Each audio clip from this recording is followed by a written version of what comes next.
Muy buenos días a nuestros hermanos y amigos que ya se encuentran conectados con nuestro culto de oración. Esta semana en nuestra capital hemos tenido unos días un poco lluviosos, pero que no han impedido que nos preparemos para entregarles un nuevo culto a través de nuestras pantallas. Los invito a orar para buscar la presencia de nuestro Dios. Oremos. Padre amante y misericordioso que estás en las alturas de los cielos, santificado sea tu santo nombre. Padre amado, estamos agradecidos de ti por tu cuidado, por tus bendiciones y Padre amado por todo lo que tú haces por cada uno de nosotros. En esta mañana queremos pedir tu dirección en este programa, que tú estés presente en cada uno de los hogares que esta mañana escucharán tu palabra, en el lugar que se encuentren, quizás en la casa, quizás en el auto. No sabemos, Padre amado, pero donde te encuentres, que el Señor esté contigo esta mañana. Padre amado, también queremos pedirte por aquellos amigos y hermanos que tal vez están pasando un momento difícil en sus vidas. Quizás algún problema familiar, algún problema de trabajo o algún problema de salud. Padre amado, sé con cada uno de ellos. Te lo rogamos, todo Padre, sin merecerlo, sino el nombre precioso de nuestro Señor Jesús. Amén. Amén. Muy bien, ahora pasamos entonces a saludar a quienes nos han dejado sus saludos en el canal. Un fuerte abrazo para Seferina de Terbor, de República Dominicana. Saludamos también con mucho cariño a Teresa Cortés, que nos escribió desde Malmö, en Suecia. Un abrazo también a Dina Sandoval de Guatemala y a todos quienes comparten con nosotros cada semana desde diversos rincones del mundo. Un abrazo para todos ustedes. Queremos reiterar la invitación para quienes están en Santiago. Hoy tendremos la segunda y última jornada del Vivamos la Música 2024, en donde podrán disfrutar de hermosas alabanzas y de un lindo programa de adoración. Hoy a las 19:30 horas en nuestra iglesia y por supuesto en vivo y en directo a través de este mismo canal. Muy bien, ahora los invito a que cantemos juntos y alabemos al Señor con estos himnos.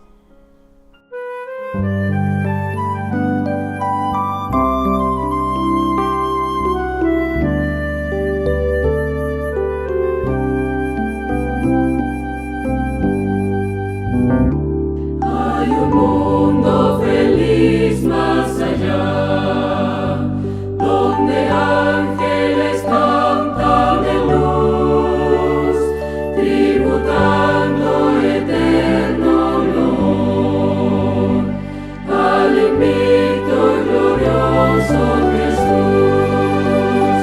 En el mundo feliz, tan feliz, reinaremos con nuestro Señor, el Señor. En el mundo feliz, tan feliz, reinaremos con nuestro Señor. Cantaremos con gozo a Jesús, al Cordero que nos rescató, que con sangre vertida en la cruz los pecados del mundo quitó. Y en el mundo feliz, tan feliz, reinaremos con nuestro Señor, el Señor. En el mundo feliz, tan feliz, reinaremos con nuestro Señor. Para siempre en el mundo feliz, con los santos daremos honor al invicto glorioso Jesús, a Jesús nuestro Rey y Señor. En el mundo feliz, tan feliz, reinaremos con nuestro Señor, el Señor. En el mundo feliz, tan feliz, reinaremos con nuestro Señor.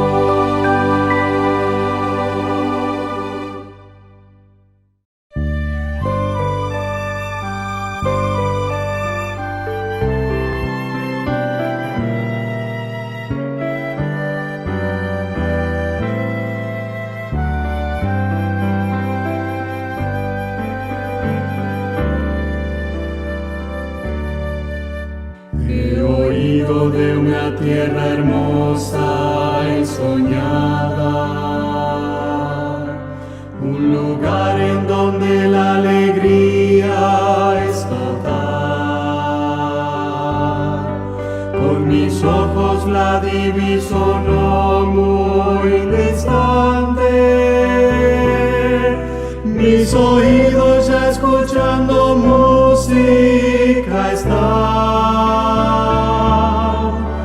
Cansadora es la vida aquí de este lado, y mis brazos casi ya no pueden remar.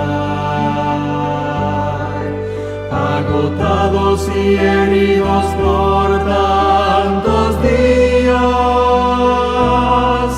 necesito encontrar el puerto de amor. Después del río existe un lugar para mí. Después del río existe paz. Después del río habrá felicidad sin fin. Con mi Jesús voy a morar.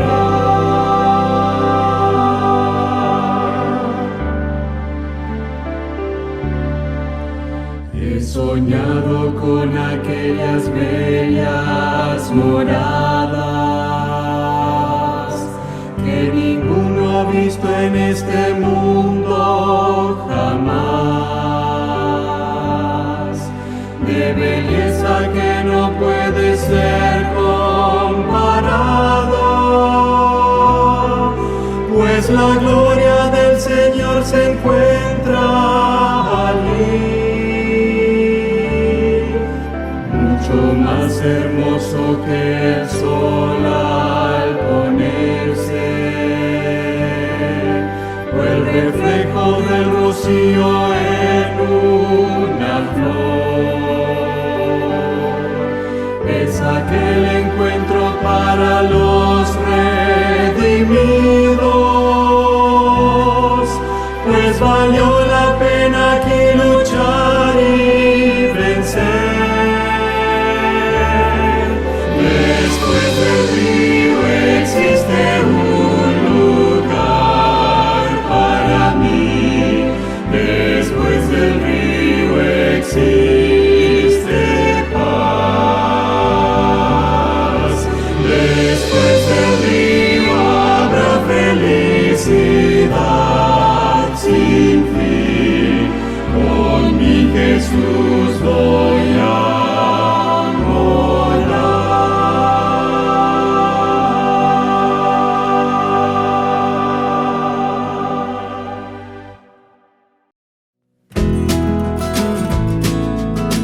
Alaska se ha ganado el nombre de la última frontera debido a su clima extremo, paisajes y aislamiento.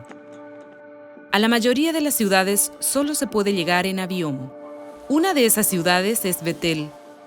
Bethel es un centro que provee alimento y otros recursos a 55 pequeñas ciudades en el delta, Yukon, Kuskokwim.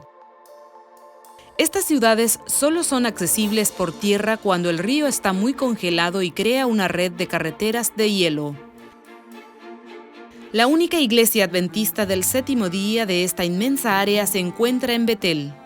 A pesar de los desafíos del clima y el transporte, los miembros encuentran cómo impactar a su comunidad. Los indigentes vienen aquí. A veces nos conocen localmente como la Iglesia de los Indigentes. Servimos comida todos los sábados. Ellos no tienen un lugar donde dormir y ofrecemos un lugar abrigado. Somos un lugar donde pueden escuchar un mensaje y tener una comida caliente al menos una vez a la semana. La iglesia de Bethel tiene un club de conquistadores para los jóvenes y también clases bíblicas para los adultos. Philip y Darlene son una pareja alasqueña que visitó la iglesia después de ver un anuncio sobre las clases bíblicas. Sabes, había un anciano que decía, Seminario de Ángel, y me dije a mí mismo, voy a ver qué tal. Durante ese seminario, mi corazón se derritió cuando él me dijo, en cuanto te arrepientes y dices lo siento, estás a cuenta con Jesús. Sentí como, wow, eso es realmente diferente. Así que el último día fuimos bautizados. Debido al crecimiento de la congregación, la iglesia de Bethel está quedando sin espacio, pero también se está desarmando. Aquí en Bethel tenemos lo que se llama permafrost cálido, y el permafrost es bastante delgado en algunas partes. El permafrost es una capa de tierra que ha estado congelada por muchos años. Cuando el permafrost se derrite, puede hacer colapsar los edificios que están encima. La iglesia de Bethel necesita reparaciones debido al terreno irregular que tiene debajo. Hemos hecho una obra misionera en las ciudades, pero no podemos hacer lo que realmente queremos hacer si nuestro edificio se está cayendo. Somos los únicos aquí en Delta, UK. Es una enorme parte de Alaska. Y si pudiésemos ser una base, un centro, podríamos apoyar a la comunidad local y enviar más gente a penetrar el delta. Una parte de su ofrenda del 13º sábado ayudará a construir un edificio más grande y más seguro. Su dinero y oraciones ayudarán a la iglesia adventista de Bethel, el centro de una gran área no alcanzada, a ver una obra importante para el reino de Dios. Gracias por apoyar proyectos como este.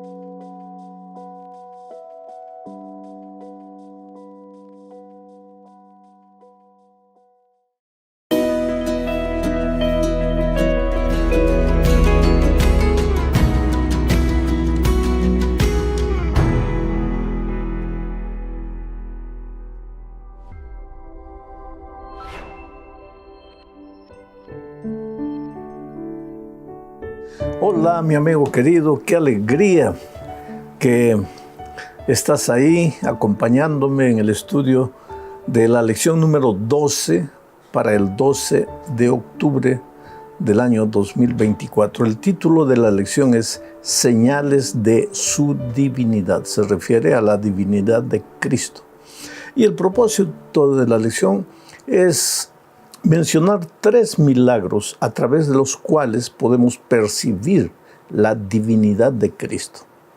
Porque te digo una cosa, mira, el Señor Jesucristo tenía que ser pleno Dios y pleno ser humano, pleno hombre.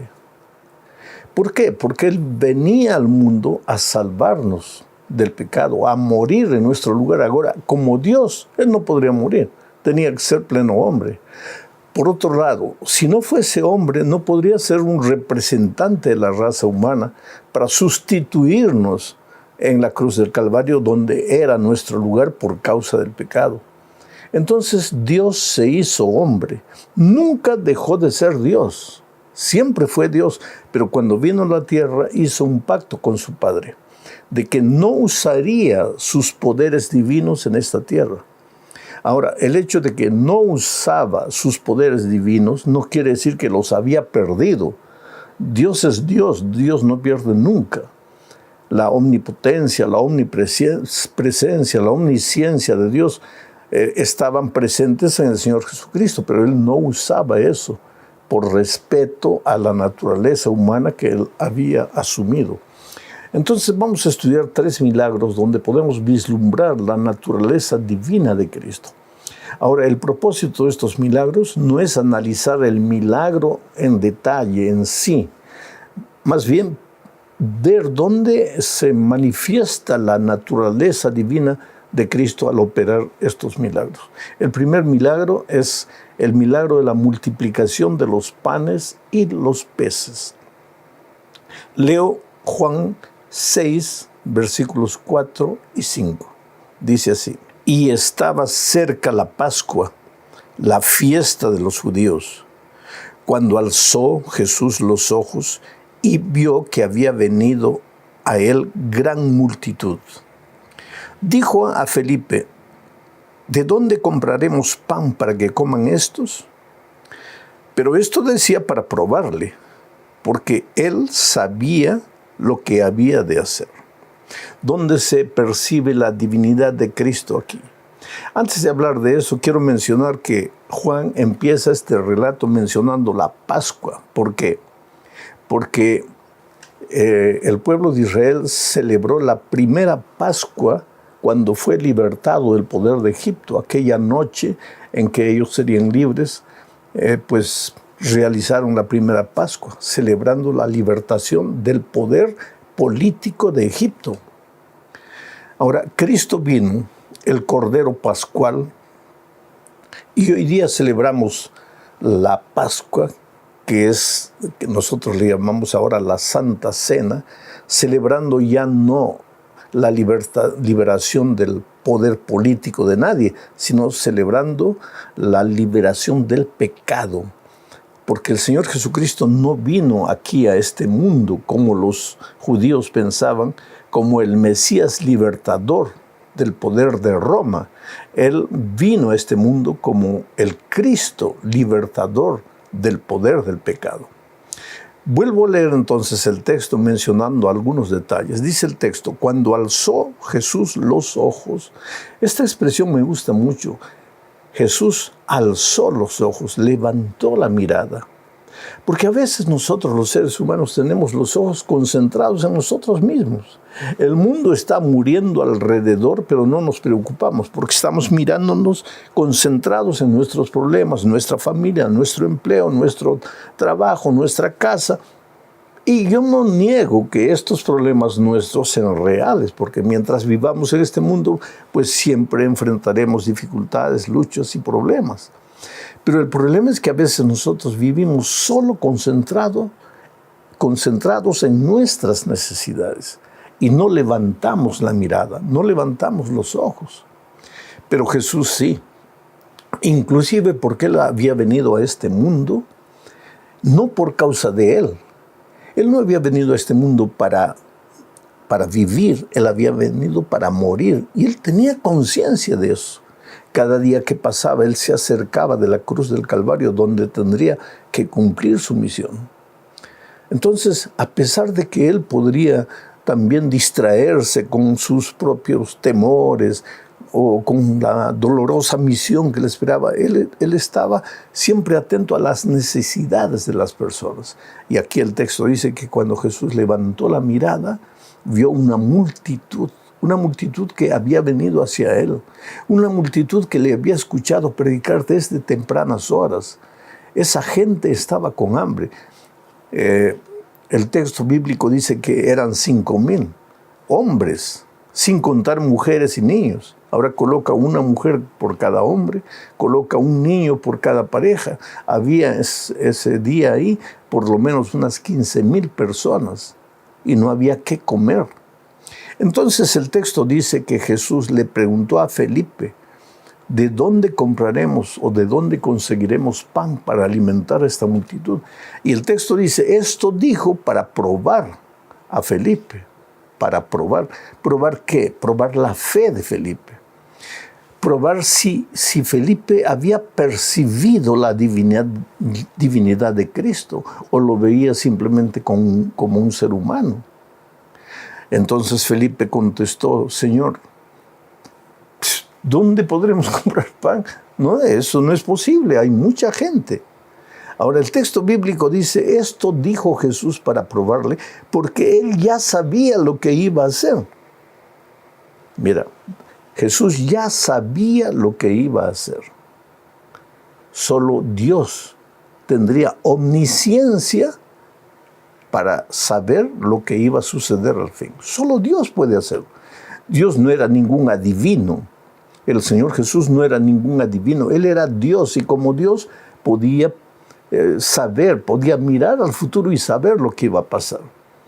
Entonces, cuando le dijo a Felipe: ¿de dónde compraremos tanto pan?, solo fue para probar la fe de Felipe, porque él sabía lo que él mismo iba a hacer. Y en ese momento se manifiesta pues el milagro. Los discípulos encuentran a un muchachito que tenía una cosa insignificante. 2 pececitos, 5 panes. ¿Cómo vas a alimentar a una multitud de 15,000 personas con eso? Y los discípulos se quejaron: Señor, esto no es nada.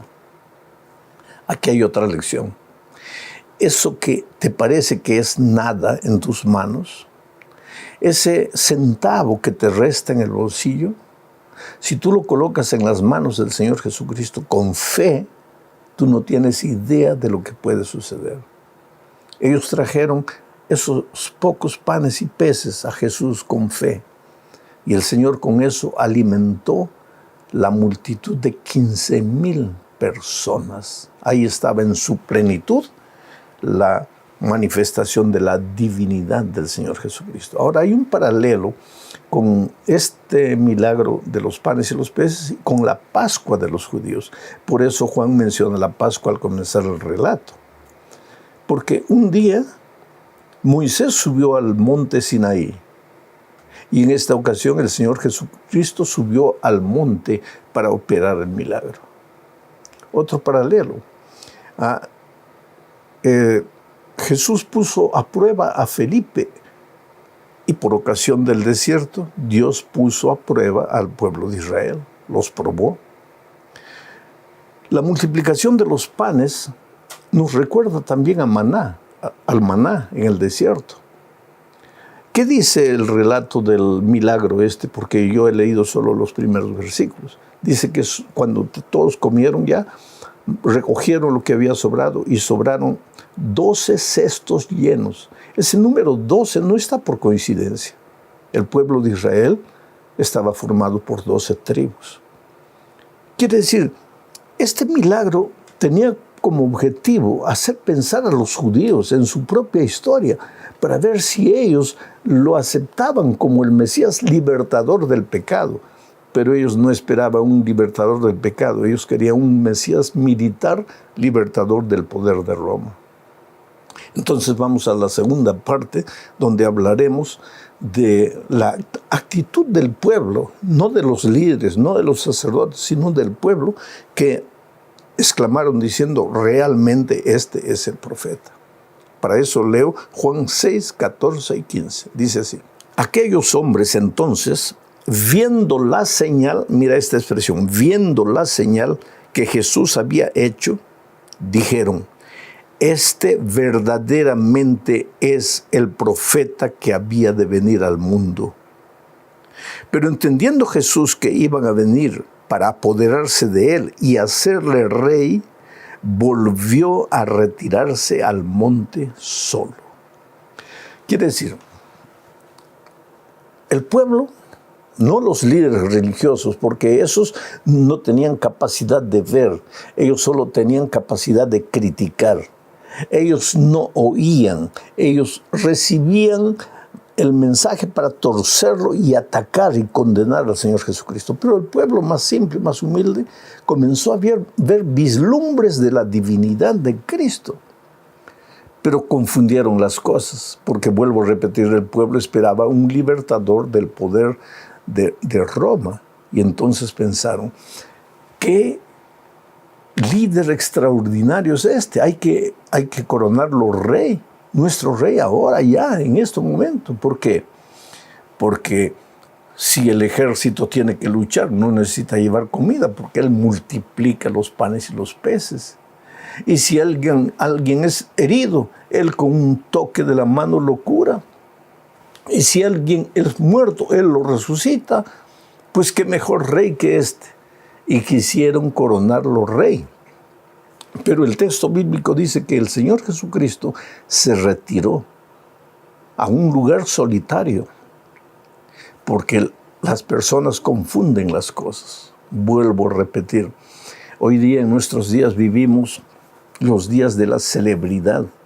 A veces los seres humanos, especialmente los jóvenes, no están buscando escuchar y entender la palabra de Dios. Están buscando celebridades, seres humanos a quienes puedan seguir, con quienes puedan tomarse fotografía, a quienes puedan pedirle autógrafos.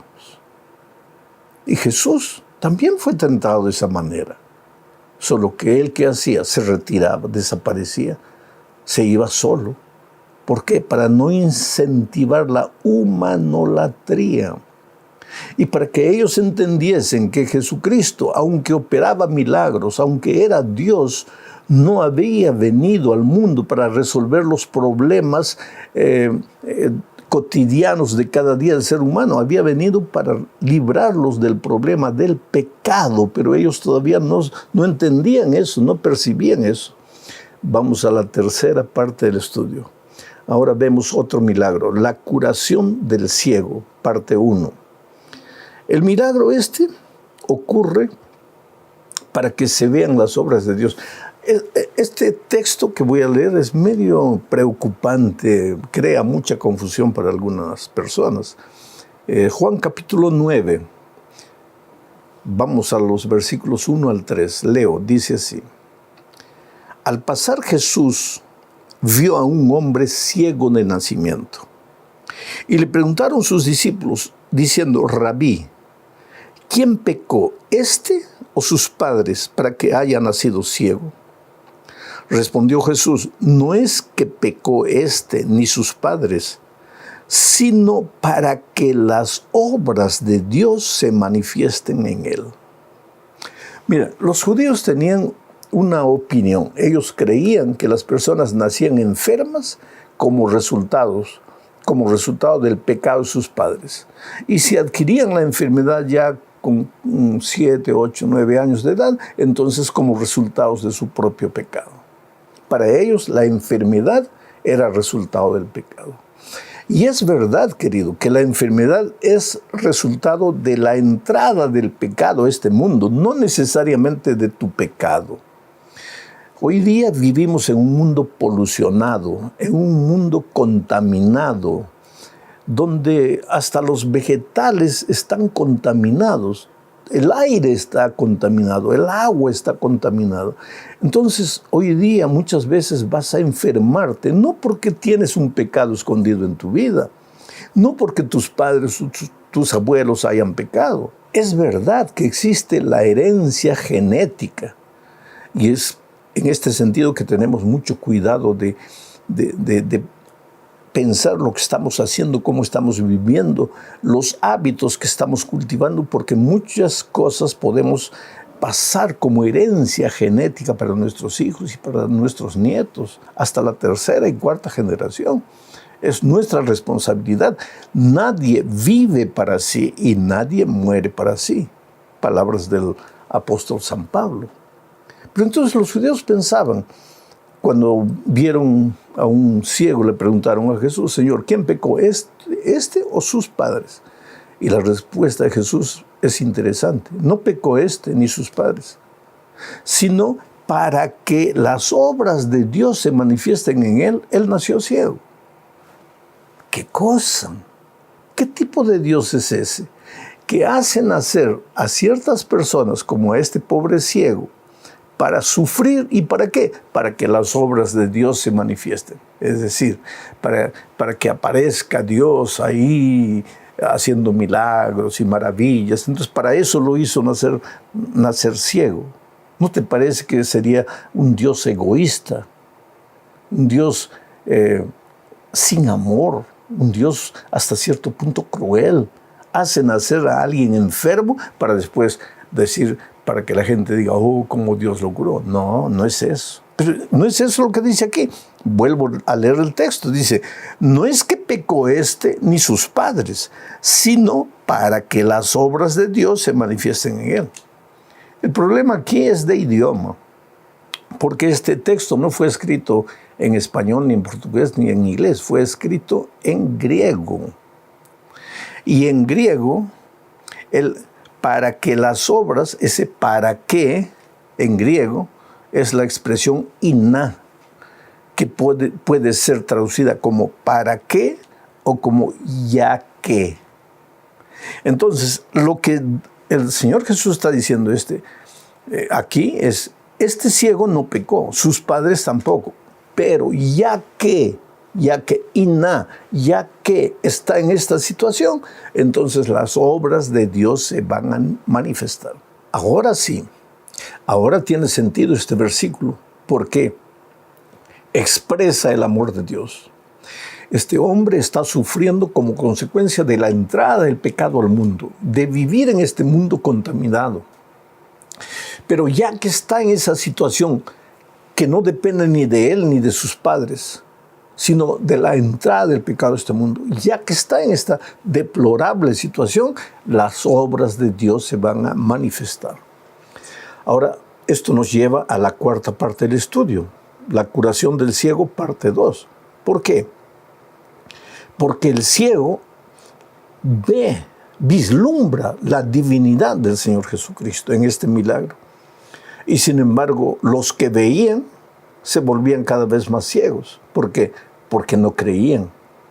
Porque tú puedes ser un ciego físico y ver espiritualmente. Y tú puedes estar perfectamente bien de los ojos y sin embargo ser un ciego espiritual que no te das cuenta del amor maravilloso de Jesucristo que quiere redimirte y quiere transformarte. Entonces leo Juan 9, 32 y 33. Dice así. Estas son palabras del propio ciego. Cuando los líderes vienen y le preguntan y lo presionan y le dicen, pero ¿cómo? ¿Quién hizo esto? Y el ciego dice, pues el Señor Jesús. Y ellos no creen, los líderes no creen. Entonces el ciego argumenta y dice así, desde el principio no se ha oído decir que alguno abriese los ojos a uno que nació ciego. Si este no viniera de Dios, refiriéndose a Jesús, nada podría hacer. Respondieron y le dijeron, tú naciste del todo en pecado y nos enseñas a nosotros, y lo expulsaron. Interesante. El ciego entendía que desde cuando Dios creó las cosas, nunca se ha escuchado que alguien abra los ojos de un ciego. Ahora, si este Jesús que hizo el milagro conmigo me abrió los ojos, es porque viene de Dios. Y los judíos, los líderes, en lugar de por lo menos reflexionar, ¿será que viene de Dios? No. Inmediatamente argumentan porque están ciegos espiritualmente. Y dicen, no, ¿quién eres tú? Tú eres un pobre ciego y según la tradición has pecado o tus padres han pecado. Entonces tú vives en pecado. ¿Y qué nos vas a decir a nosotros, los maestros de Israel? Oh, querido, el hecho de que tengas un título, el hecho de que inclusive hayas estudiado teología y sepas toda la teoría bíblica, no quiere decir que tus ojos espirituales han sido abiertos. De repente yo puedo verme tentado a buscar en la Biblia solo lo que me conviene, pero no a asimilar lo que el Señor Jesucristo está diciendo. Finalmente, nuestra lección esta semana termina con el tercer milagro donde se vislumbra la naturaleza divina de Cristo. En este caso, Él mismo expresa su unidad con el Padre, porque solo Dios es fuente de vida, y en este milagro el Señor Jesucristo asume que Él es la fuente de la vida. Mira lo que dice Juan 11, 25 al 27. Le dijo Jesús ¿A quién? A la hermana de Lázaro. Yo soy la resurrección y la vida. Yo soy la resurrección y la vida. Aquí Jesús asume definitivamente, explícitamente su naturaleza divina. Yo soy la resurrección y la vida. El que cree en mí, aunque esté muerto, vivirá. Y todo aquel que vive y cree en mí, no morirá eternamente. No dice no morirá, porque va a morir la muerte de esta tierra, pero no morirá eternamente, porque los que mueren en Cristo solo están durmiendo hasta la venida de Cristo. Entonces Jesús pregunta, ¿crees esto? Y la mujer le dijo, sí, Señor, yo he creído que tú eres el Cristo, el Hijo de Dios que has venido al mundo. Esta mujer, la hermana de Lázaro, vio la divinidad del Señor Jesucristo. No solo escuchó las palabras, sino por la fe creyó que Jesús era el Dios hecho carne, la resurrección, la vida. ¿Con qué actitud tú te aproximas de las Sagradas Escrituras? ¿Con humildad para aprender, para crecer espiritualmente? ¿O para criticar? ¿O para buscar argumentos para contradecir? Abre tu corazón al Señor Jesucristo.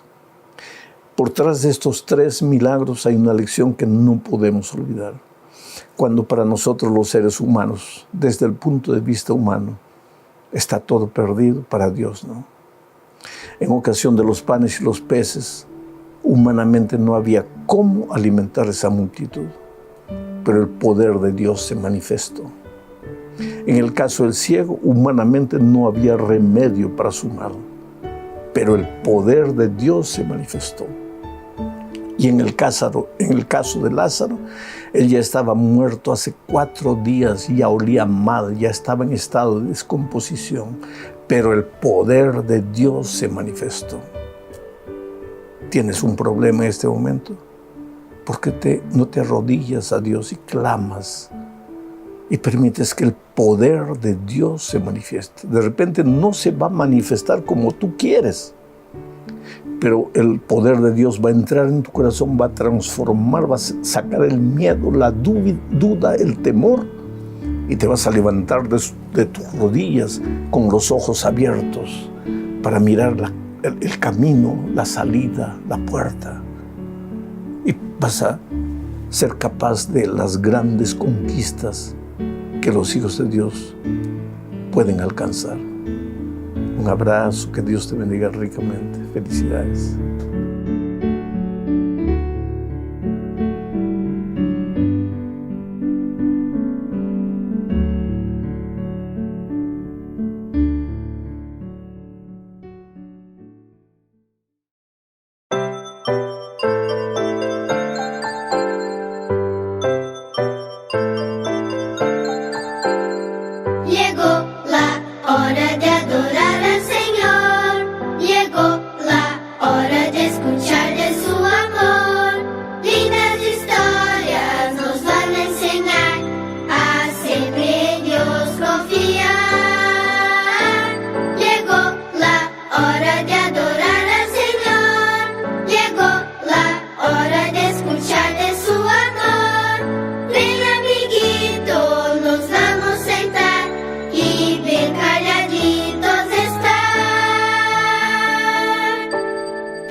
¡Feliz sábado, niños!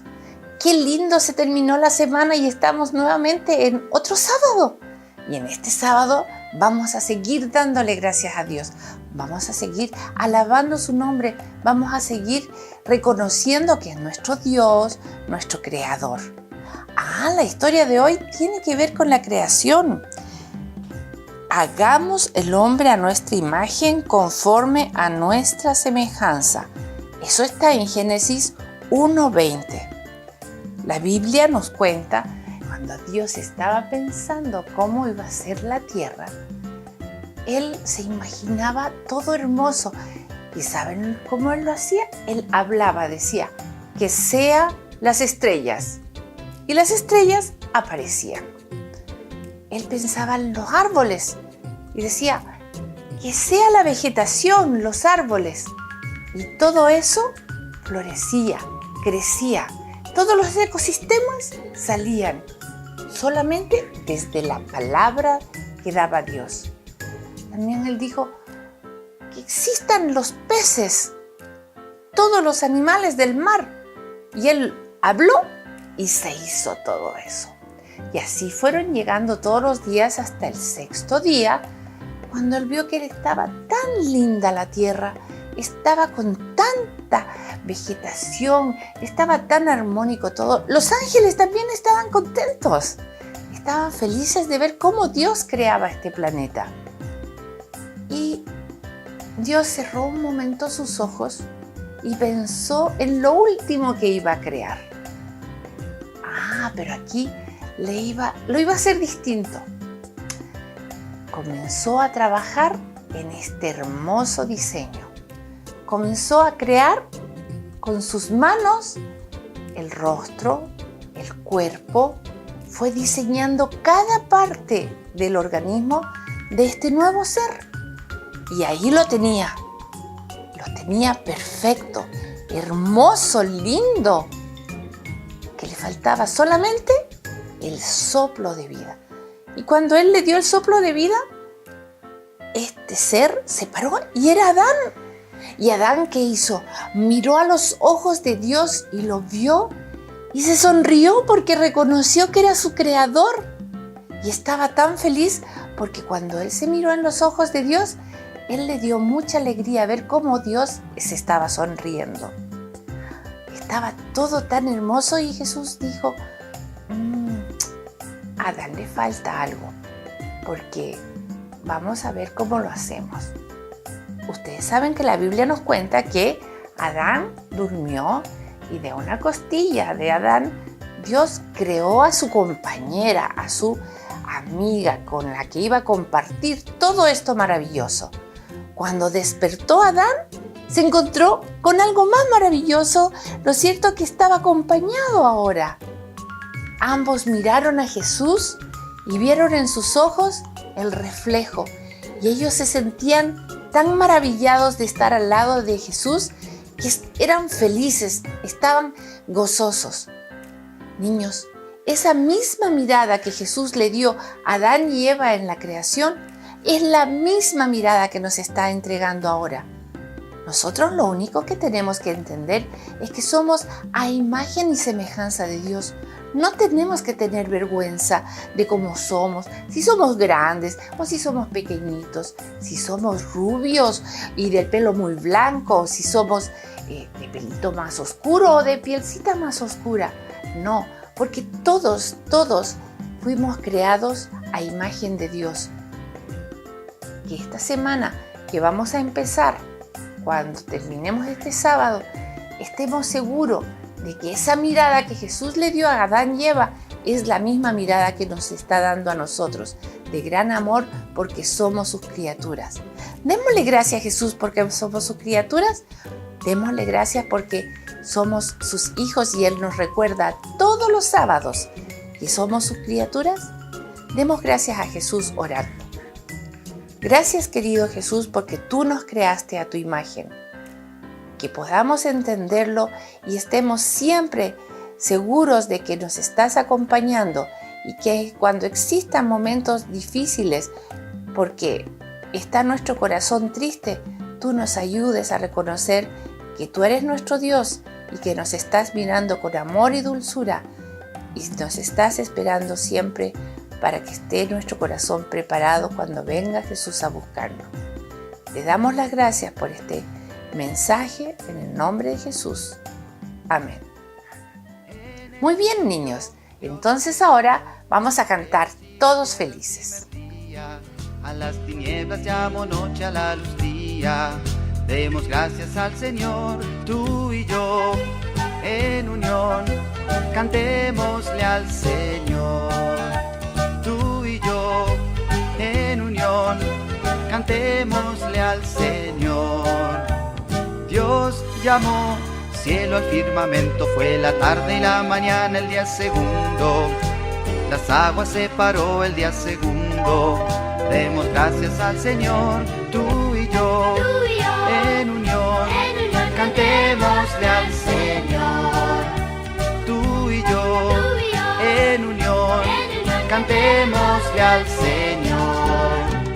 Dijo Dios, produzca la tierra árboles y hierba el tercer día, y también creó las flores aquel día. Demos gracias al Señor, tú y yo, en unión. Cantémosle al Señor, tú y yo, en unión. Cantémosle al Señor.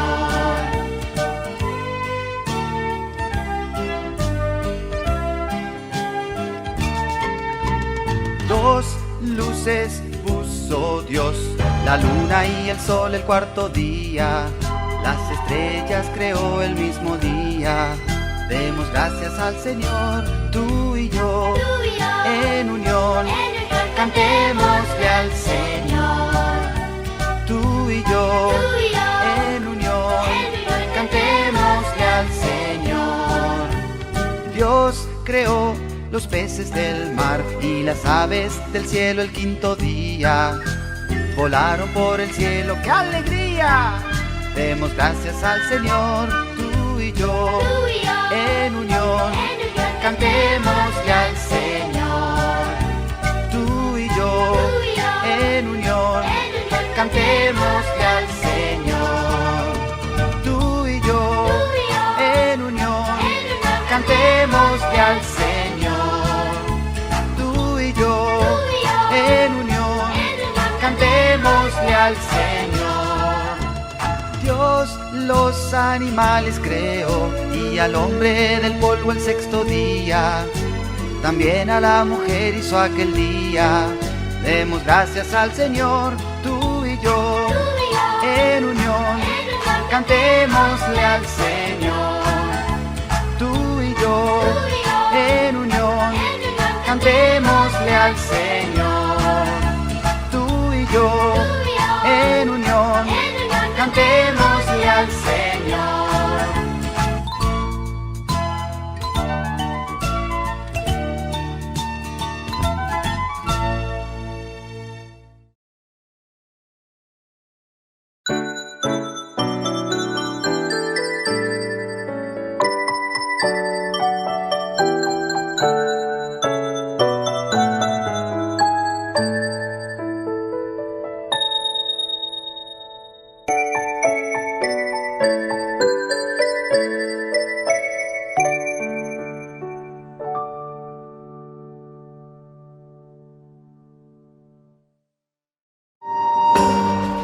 Una mejor manera de vivir, con el pastor Robert Costa. Jesús habló de sus seguidores como la luz del mundo, o que debieran ser la luz del mundo, pero también habló que son la sal de la tierra. La pregunta es, ¿eres la sal de la tierra? Mateo 5:13. Vosotros sois la sal de la tierra, pero si la sal se desvaneciere, ¿con qué será salada? No sirve más para nada sino para ser echada fuera y hollada por los hombres. La sal era un elemento familiar para la gente en los días de Jesús. Era escasa en ciertos sectores del mundo mediterráneo y por eso a los soldados romanos se les pagaba con sal. Nuestra palabra salario tiene su origen en esa antigua costumbre. Jesús extraía sus parábolas de objetos y asuntos familiares a sus oyentes.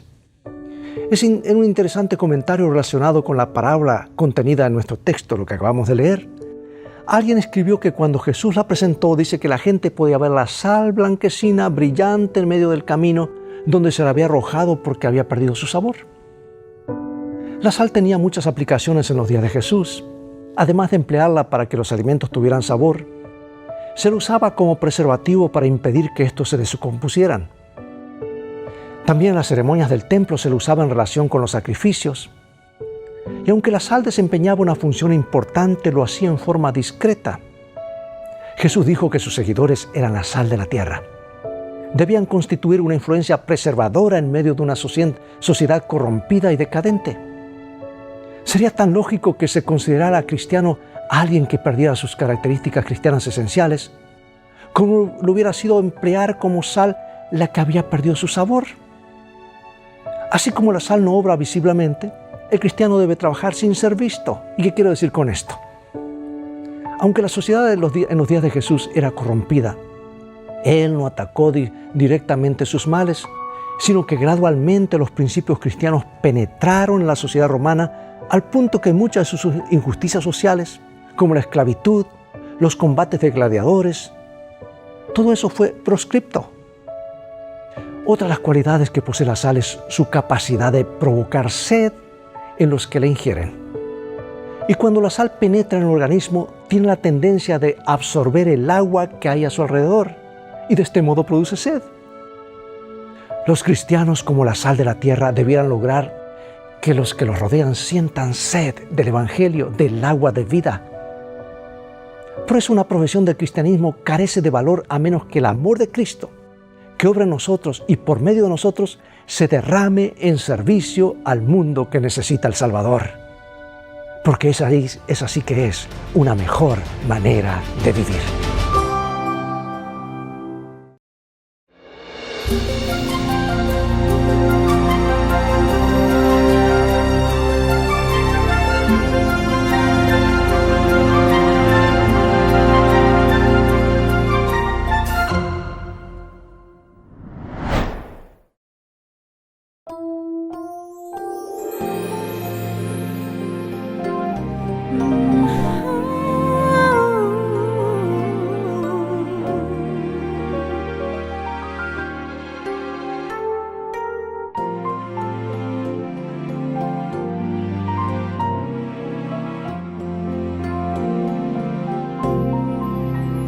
Cuando el cielo y sus estrellas me hablan del amor de Dios y las flores al abrirse buscan el calor del sol, pienso en ese amor eterno que cuidado a todos da. Me inspira cada día para amarle más y más. Él es mi vida, Él es mi luz, mi gran amigo, mi buen Jesús.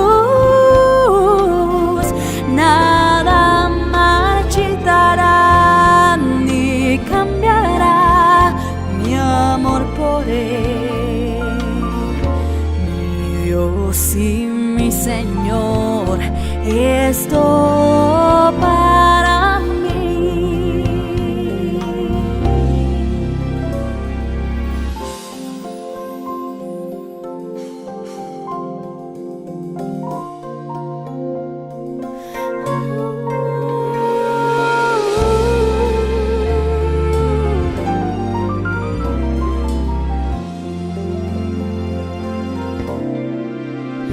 Él conoce, Él escucha y me dice qué hacer. Él comparte mis momentos, sabe cómo, sí, por qué es. Él me guía a cada paso, me da siempre lo mejor. Y aunque a veces no comprendo, me consuela con su amor. Él es mi vida, Él es mi luz.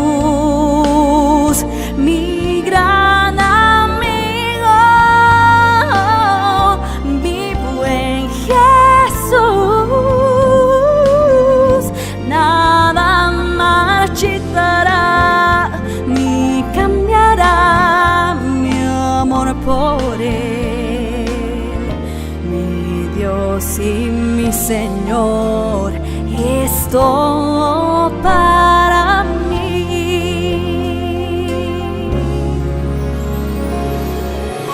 Él es mi vida,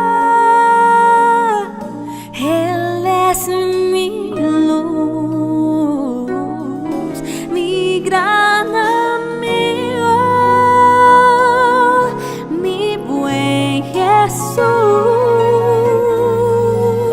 Nada marchitará ni cambiará mi amor por Él. Mi Dios y mi Señor es todo para mí. Es todo para mí. Para mí.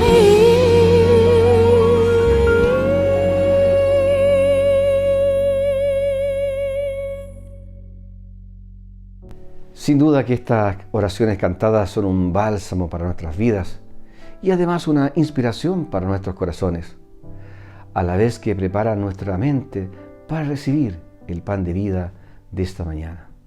Los invito a que disfrutemos y atesoremos el mensaje de hoy.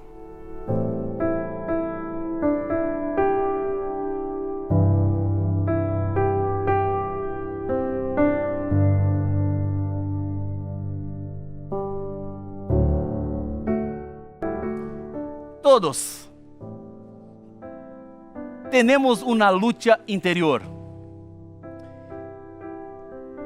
¿Ya paraste para pensar cómo es difícil hacer lo correcto y cómo es fácil hacer lo incorrecto? Parece que estamos en error sin hacer nada.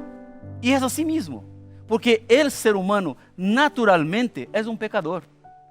Y si el ser humano naturalmente sigue sus inclinaciones o pasiones personales, va a alejarse de Dios poco a poco, siempre. Para cumplir la voluntad de Dios, para obedecer a Dios, es necesario un esfuerzo personal, es necesario una carga que viene en su espalda. Pero si tú no quieres obedecer a Dios, es solamente no hacer nada, va a ser llevado por los vientos que están en el mundo. Ahora, hay una cosa que tú necesitas saber. Dios nos dejó la Biblia y creemos que la Biblia es la revelación de Él. Dios envió para nosotros la Biblia. Fueron personas que escribieron, es verdad, humanos escribieron la Biblia, pero no escribieron sus propias palabras. Escribieron las palabras que vinieron de las manos de Dios, la idea que Dios reveló. Por eso el contenido central de la Biblia es la revelación de Dios. Son los planes de Dios para la humanidad. Pero hay personas que pueden mirar la Biblia, y esa Biblia que tengo es grande, tiene muchas páginas. Y pueden mirar así, pastor, la Biblia, vea el tamaño que tiene la Biblia. Hay muchas cosas en la Biblia. Son muchas páginas en la Biblia. ¿Cómo yo puedo ser fiel a toda la Biblia? Son muchos detalles que tienen que ver con nuestra vida. Son muchos detalles que tienen que ver con nuestra existencia. ¿Cómo yo puedo acompañar toda la Biblia? Vivir de acuerdo con la Biblia. Vivir de acuerdo con la revelación de Dios. Vea, es importante que un punto sea considerable en este momento. Hay que considerar que cuando Dios nos pide alguna cosa, Dios también acompáñanos para que podamos ser fieles, para que podamos obedecer. No es solamente pedir, es también apoyar, ayudar. Dios da también fuerzas para que podamos vivir de acuerdo con su voluntad. Hay un texto en la Biblia. Yo quiero invitarte a abrir en el libro de Judas. Está al final de la Biblia. Este libro de San Judas es un libro pequeño, tiene un solo capítulo. Es el libro que está antes del Apocalipsis. Ese Judas no es el mismo que entregó a Jesús a la muerte, es el otro. Y acá encontramos un versículo que presenta-nos la idea que quiero compartir con ustedes. Capítulo 1, versículo 24 de San Judas. Está así: aquel que es poderoso para guardaros sin caída y presentaros sin mancha delante de su gloria con gran alegría. El texto de la Biblia está diciendo que Dios tiene poder para que nosotros podamos estar limpios de nuestros pecados, de nuestros errores, aunque seamos pecadores. Eso no es una disculpa para pecar. No es una disculpa para que tú continúes en el proceso de equívocos, en errores, de rebelión contra Dios. Es solamente el texto que está diciendo que nosotros no estamos luchando solos. Dios puede ayudarnos para que nosotros vivamos una vida de acuerdo con su voluntad. Es completamente diferente de decir, no puedes hacer eso, solamente puedes hacer eso. Dios no está solamente diciendo, Él está ayudando. Tú debes hacer eso y yo voy a ayudarte a hacer eso. Tú no debes hacer eso, pero yo voy a ayudarte para que no hagas eso. Es una responsabilidad compartida que Dios tiene con la humanidad. Es una responsabilidad que Dios comparte con nosotros seres humanos. Entonces, cuando yo veo la palabra, cuando yo miro la revelación, cuando yo entiendo que debo vivir o cómo debo vivir, yo tengo un soporte especial de Dios que pone su mano para llevarme. Y así camino con seguridad. Yo sé que no camino solo. Yo sé que nunca estaré abandonado por Dios. Siempre Él estará conmigo. Siempre Él va a apoyarme. Por eso Él pide y ayuda. Él pide y da el soporte. Ahora, el ser humano, lejos de Jesús, estará perdido para siempre. Solamente con Dios es que el ser humano puede encontrar la salvación. Solamente en Jesús es posible tener la salvación. Eso está en Hechos, capítulo 4, versículo 12. Vamos al libro de Hechos, capítulo 4, versículo 12. Vamos, Hechos ahí, 4, 12.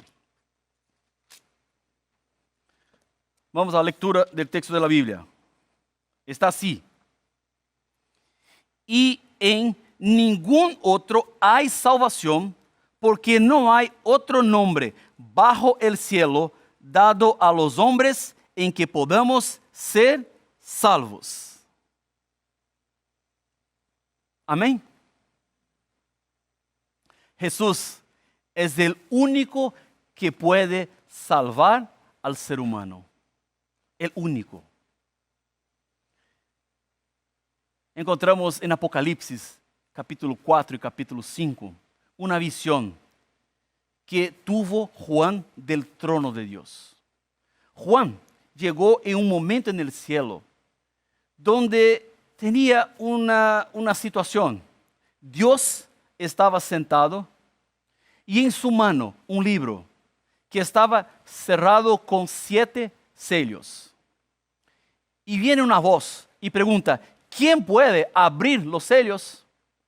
Y una respuesta, nadie puede abrir. No encontramos a alguien que pueda abrir los libros. En ese momento que nadie podía abrir el libro, Juan empezó a llorar. Porque pensaba que si nadie puede abrir el libro, eso significaba que no tenía más oportunidad de salvación para la humanidad. Pensaba que la humanidad estaba completamente perdida, que la humanidad no tenía más condiciones de salvación.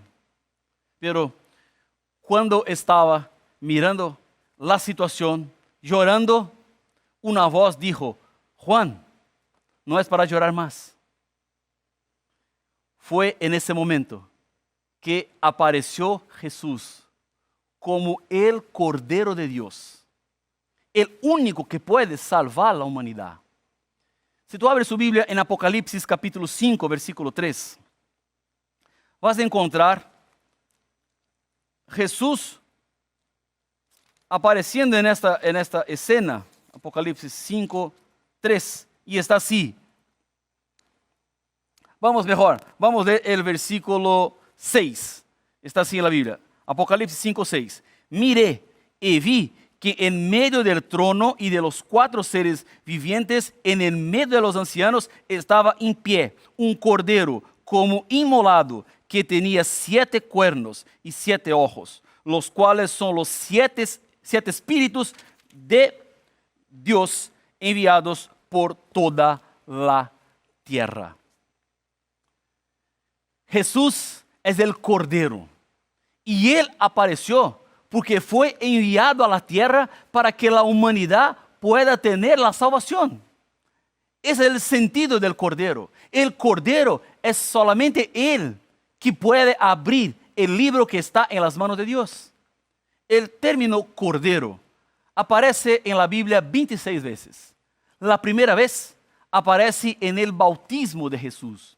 Cuando Jesús vino para ser bautizado por su primo Juan el Bautista, Juan el Bautista nunca había encontrado a Jesús sino en el momento del bautismo.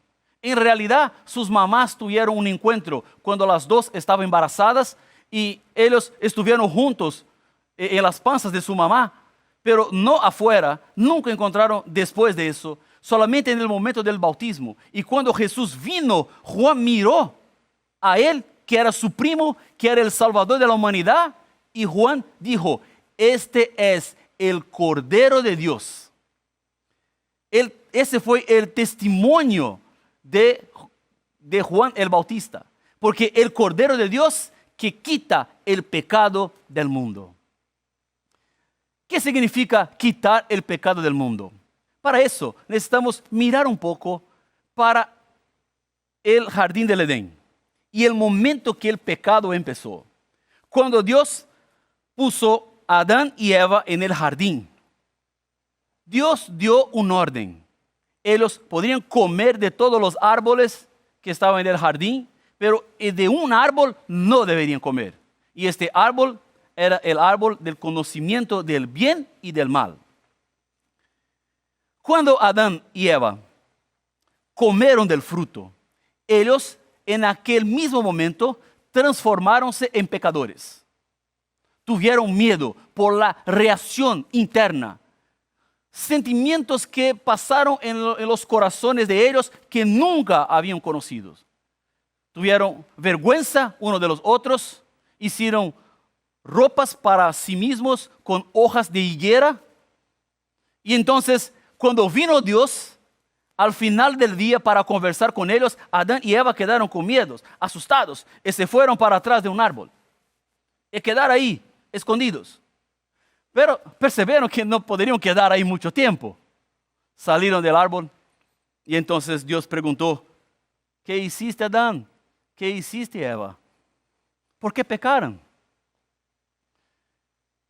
El pecado de Adán y Eva llevaría a la muerte. La consecuencia era la muerte. Pero Jesús, que ya había decidido morir por la humanidad, propuso una salida. Adán y Eva no necesitaban morir por sus pecados. En aquel día, un cordero fue inmolado, fue muerto. Este cordero representaba la muerte de Adán y Eva. Ellos pasaron el pecado y el cordero entró en el lugar de la muerte de Adán y Eva. Eso debería pasar en la humanidad hasta el día que el Hijo de Dios, Jesús, vendría a la humanidad. Viviría como un ser humano.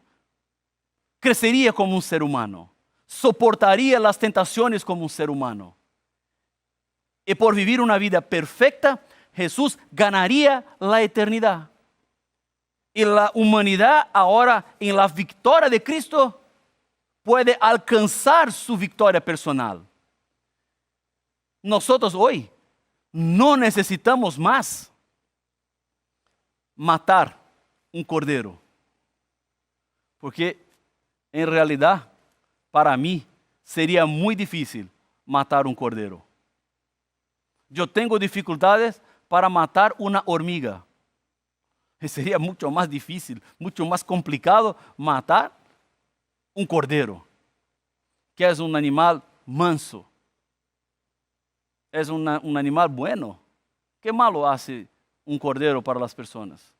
Y fue ese animal que Dios eligió para demostrar cómo el pecado es violento, cómo es fuerte, cómo es brutal,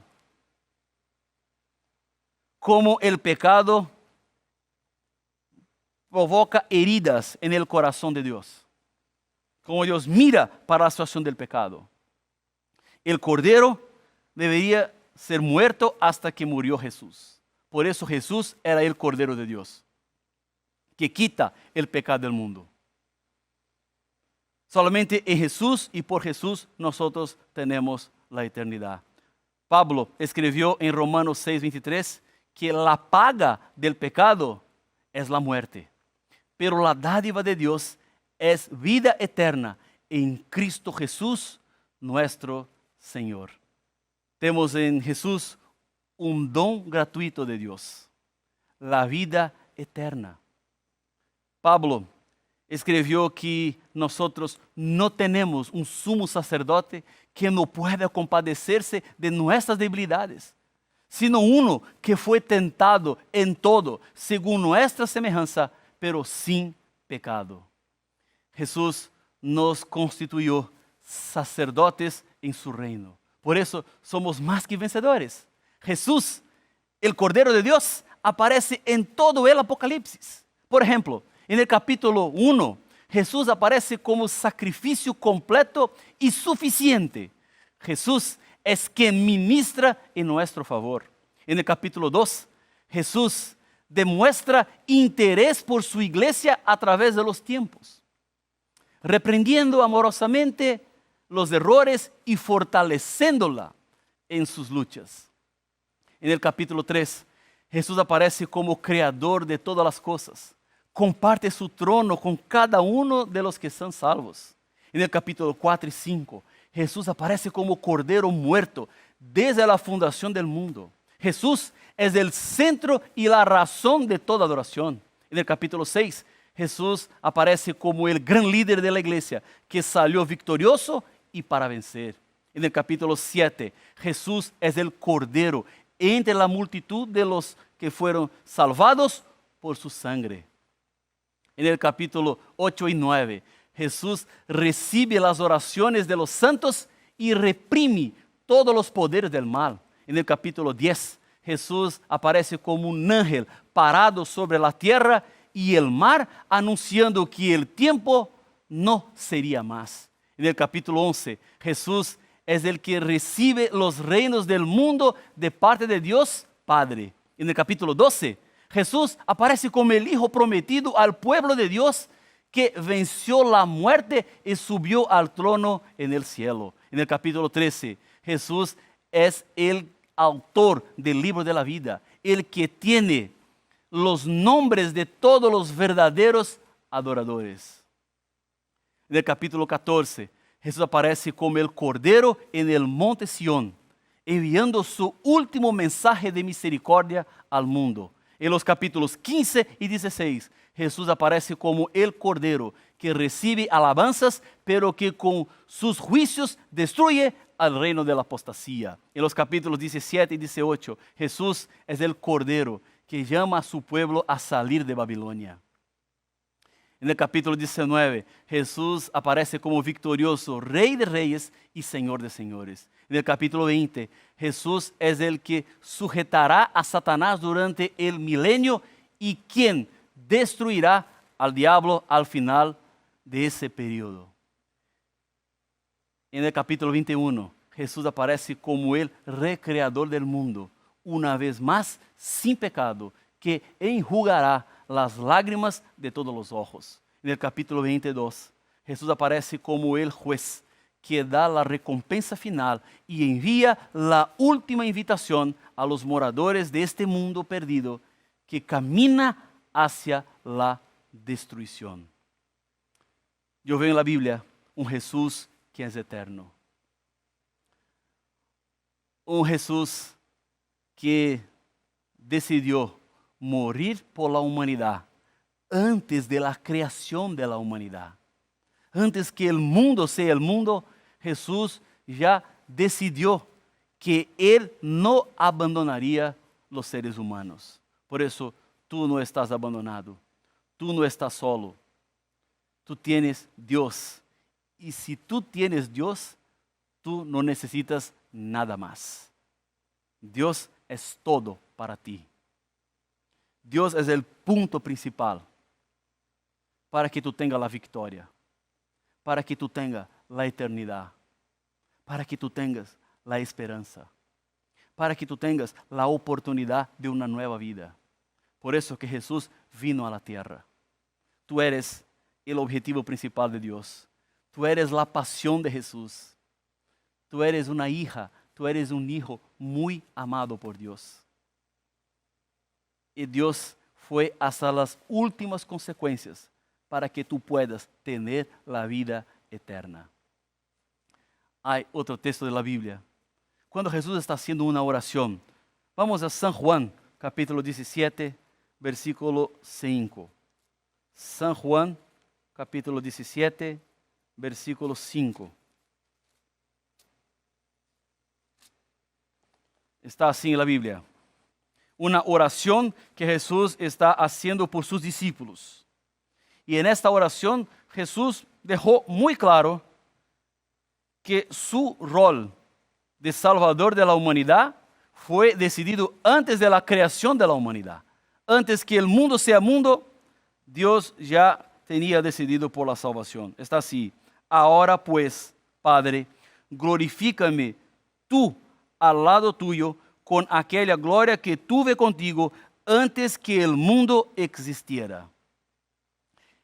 Esa fue la decisión de Jesús. Ese fue el plan de la salvación.